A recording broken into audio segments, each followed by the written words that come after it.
David Gergen, top presidential advisor to Ford, Reagan, George Herbert Walker Bush, and Bill Clinton. We couldn't believe our luck. It just so happens that David Gergen is also a prominent member of the Bohemian Grove, the offshoot of Skull and Bones. And remember that Washington Times article?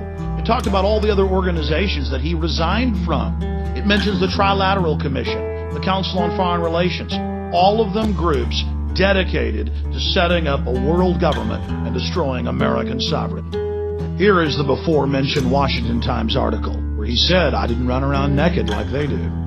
Great owl of Bohemia, we thank thee for thy ushering.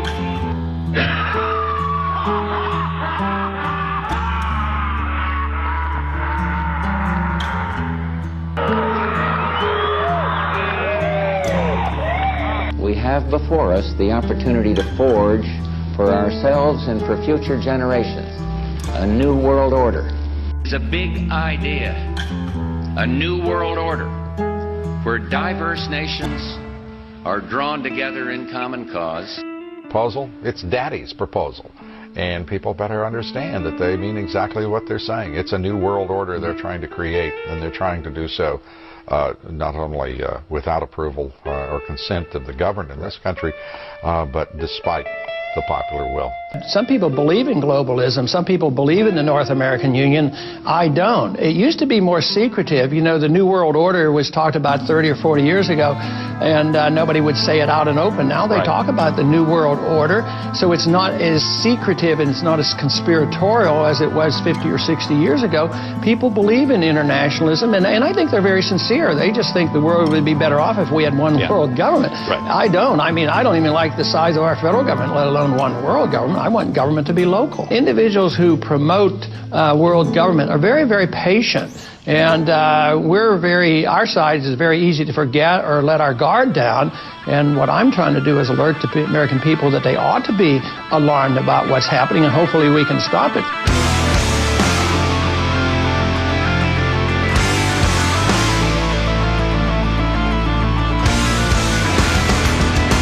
This team is not whether they are politically agile and whether they're smart and whether whether they're savvy. All of those things they are.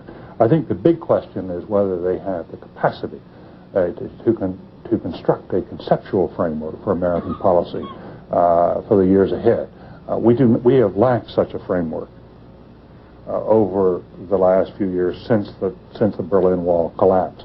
The consensus we had, the understanding we had about what our purpose and what our role in the world should be, what the underlying tenets of American foreign policy obviously had disappeared, and no one yet has been able to come up with a coherent framework. George Bush tried. You remember just after the during the conflict with Saddam Hussein, which he handled so superbly in a short-term sense, but he kept talking about a new world order. And then President Bush, at the end of that war, promised he would give 4 graduation addresses, 4 commencement addresses, describing that new world order and what America's role was going to be in it. Turned out he gave one of those addresses and canceled the other 3 and talked about something else. That's why, because they weren't ready yet to define that new framework. And we've had that same absence of a framework during the Clinton administration. It is, I think, the biggest challenge facing us, because it not only can give us a sense of where we are going, but it also can help in bringing the American people more fully into the support of what we're trying to do, because people now don't quite understand it. It seems very ad hoc to them. I want to thank you for coming out and giving us all the opportunity to ask you some questions. Sure. My question is in regards to a statement you made several years ago on C-SPAN. You were referring to a speech George Herbert Walker Bush made in the early 90s about a, quote, New World Order. He made about a New World Order. Right. He made several speeches dedicated to this philosophy, and since then dozens of political figures, including Bill Clinton, Gary Hart, Henry Kissinger, and David Rockefeller, have been referring to this exact phrase throughout the past decade. Even now, Britain's Prime Minister Gordon Brown and the President of Georgia are also using this exact term in their speeches.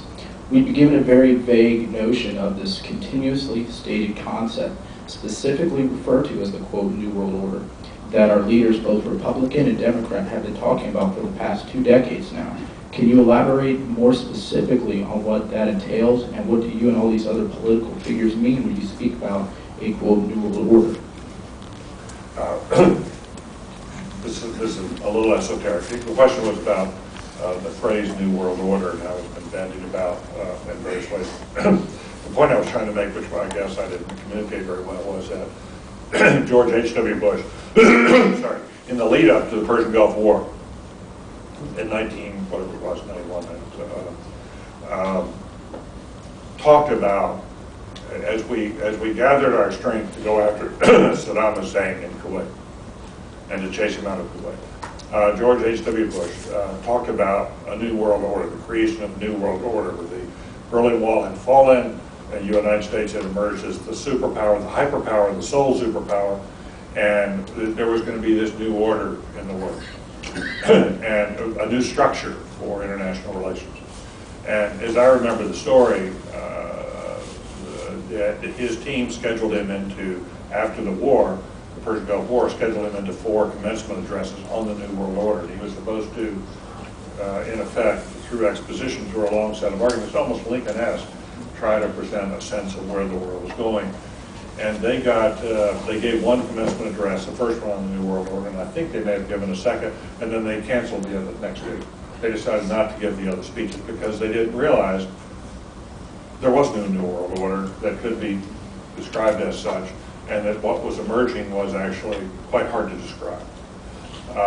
And when Bill Clinton came into office, on several occasions I had conversations with Bill Clinton and with Warren Christopher, his first Secretary of State, about could you lay out a more strategic vision for what the world is going to be like or what we're trying to build.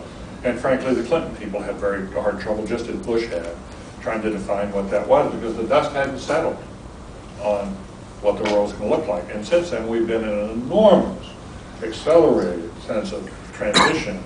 And I think already we've moved away from the notion of the United States as a hyperpower, as the only power in the world.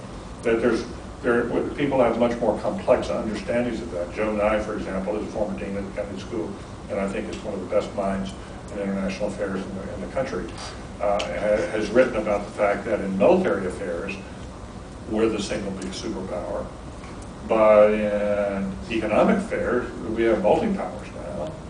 And if you get into other forms of life, you know, the world is even more splintered. So you can't say that there's any one characteristic or frame through which you can see the world. I think what's critical for us as Americans to realize, and we don't, because we're living here and we're sort of, and this is a large dynamic country, and you can sort of get yourself totally, you know, preoccupied with your day-to-day inside the framework of this country. And if you don't travel, if you don't get outside and begin to hear other perspectives, you don't understand or don't get. And I have a hard time doing this myself because it's hard to travel as much as you need to get it. But you don't get how much the rest of the world thinks we're moving into a new age that's different from what we, the Americans, think. We continue to think, you know, we're the big kids on the block, that everybody else, you know, we're the towering building on the block and everything else is a one-story structure. That's not the way the rest of the world sees this at all. They see the center of power in the world as transferring from the West, and especially from America, to Asia. They think we increasingly represent the past. They think that Asia represents the future. And we increasingly are anachronistic. We try to throw our weight around in ways that they find unacceptable. They're pissed off in a variety of ways. And now they look at this meltdown and say, not only do you have, you know, cowboy diplomacy or cowboy going to war, but now you've had cowboy capitalism. And